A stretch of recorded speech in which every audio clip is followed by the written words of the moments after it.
Hello everyone, welcome to series vlogs. ఈరోజు వీడియోలో మీకు గరం మసాలా ఈజీగా ఎలా చేసుకోవాలో చూపిస్తాను.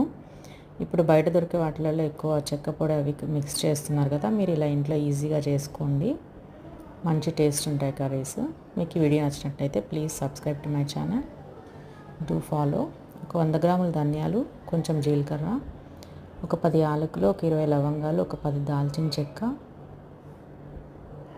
కొంచెం షాజీరా తీసుకోండి. ముందు ప్యాన్లో కొంచెం ధనియాలు లైట్గా వేడి చేసుకోండి. ఆ తర్వాత దాల్చిన చెక్క, లవంగాలు కూడా యాడ్ చేసుకొని కొంచెం వేగాక యాలకులు, షాజీరా, జీలకర్ర కూడా యాడ్ చేసేసుకోండి. దూరగా వేయించుకున్న తర్వాత మిక్సీలో వేసి ఫైన్ పౌడర్ చేసుకోండి. గరం మసాలా రెడీ అయిపోతుంది. మీకు ఈ వీడియో నచ్చినట్టయితే ప్లీజ్ లైక్. Thank you.